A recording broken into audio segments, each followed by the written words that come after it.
Respiratory distress calls are common in pediatric patients, and they can be a little scary for us. Remember, when you're assessing the patient, to use your patient assessment triangle. So we look for mental status, work of breathing, and skin condition. A lot of times the skin condition will look altered in someone with respiratory distress. They might look initially a little pale, and then as the respiratory distress becomes more of a respiratory failure, they become more cyanotic looking.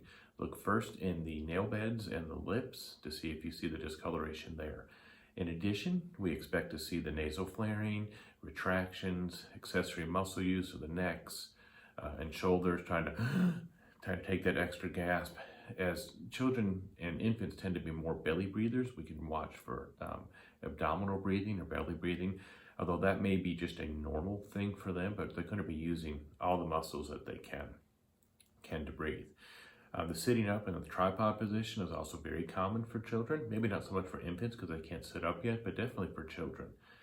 So look for all the same signs and symptoms that you would for respiratory distress.